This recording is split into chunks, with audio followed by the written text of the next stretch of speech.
বন্ধুরা, সিমি কিচেনে সবাইকে নমস্কার জানাই। দেখো, আমাদের বাড়িতে গাছে কুমড়ো হয়েছিল, কুমড়োটা ফেলে নিয়েছি। বাজার থেকে নিয়ে আসতে মাছের মুড়ো আর অল্প একটু ডিম, মাছের ডিম দিয়ে মুড়ো দিয়ে কুমড়োর ঘন্ট করবো কাঁচা লঙ্কা কেটে দিয়ে। তোমরা ভিডিওটা সম্পূর্ণ দেখতে থাকো। কুমড়োটা আমি এখন কেটে নেব।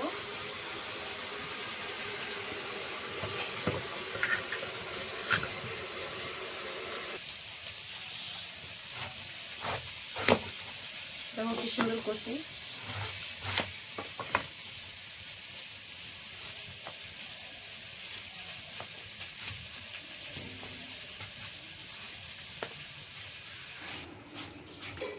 কুমড়োটা আমি বড় বড় করে কেটে ভালো করে ধুয়ে নিয়েছি। এখন কুচি করে কেটে নেব।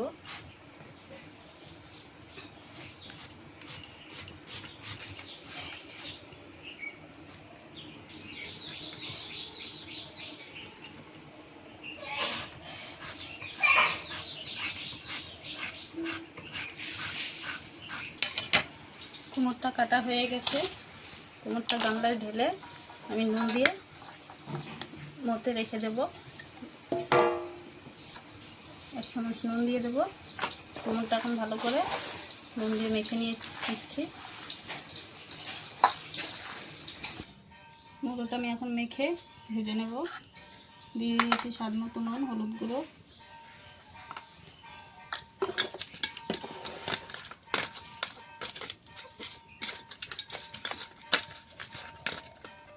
কড়াইতে তেল দিয়ে দিয়েছি, সর্ষের তেল। মুড়োটা ভেজে নেব। মুড়োর সঙ্গে মাছের ঝোলটা ভেজে নেব।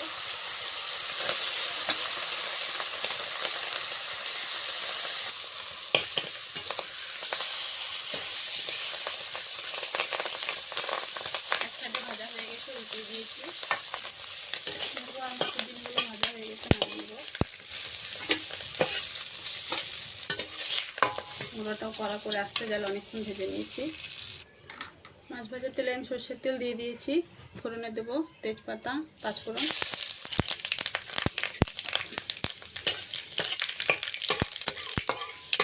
দিয়ে দেবো কটা কাঁচা লঙ্কা কুচি। যখন নুন দিয়ে কুমড়োটা মেখে রেখেছিলাম, কতটা জল বেরোয়েছে। এখন এটাই চিপে চিপে দিয়ে দেবো। ফোড়নটা হয়ে গেছে, কুমড়োটা চিপে চিপে দিয়ে দেবো।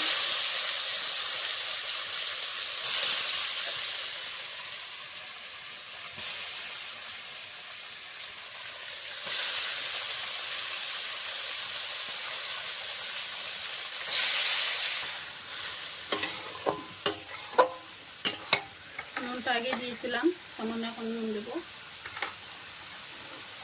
দিয়ে দেবো হলুদ গুঁড়ো,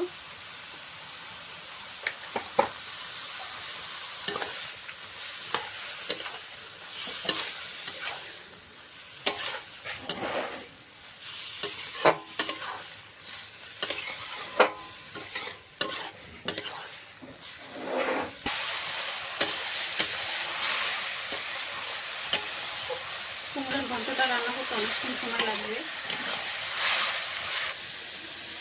কিছুটা আদা আর জিরে বেটে নেব মিক্সারে।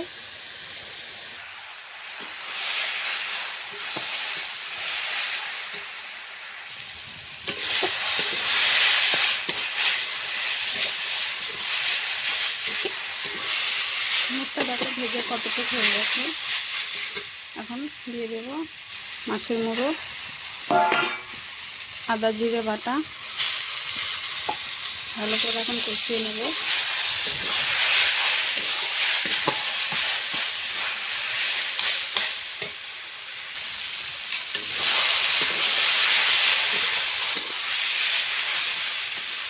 আর 10-15 মিনিটের মতন কষিয়ে নেব। দিয়ে দেবো গরম মশলা গুঁড়ো, ধনে গুঁড়ো ভিজে রাখা,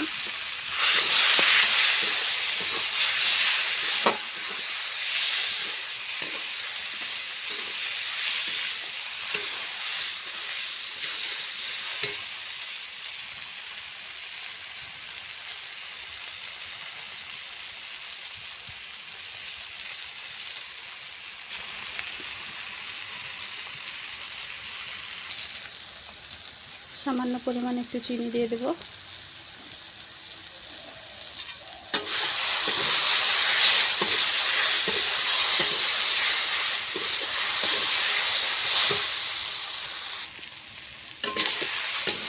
মাছের মুড়ো দিয়ে কুমড়োর ঘন্টটা হয়ে গেছে, নামিয়ে নেবো এখন।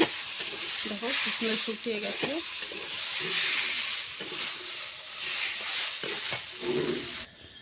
দেখো কুমড়োর ঘন্টটা হয়ে গেছে মাছের মুড়ো দিয়ে। উপর দিয়ে আমি মাছের ডিমটা দিয়ে দিয়েছি। তোমাদেরকে যদি মাছের মুড়ো দিয়ে কুমড়োর ঘন্টটা ভালো লাগে অবশ্যই লাইক কমেন্ট শেয়ার সাবস্ক্রাইব করে দেবে। আজকের মতন রান্নাটা এই অবধি।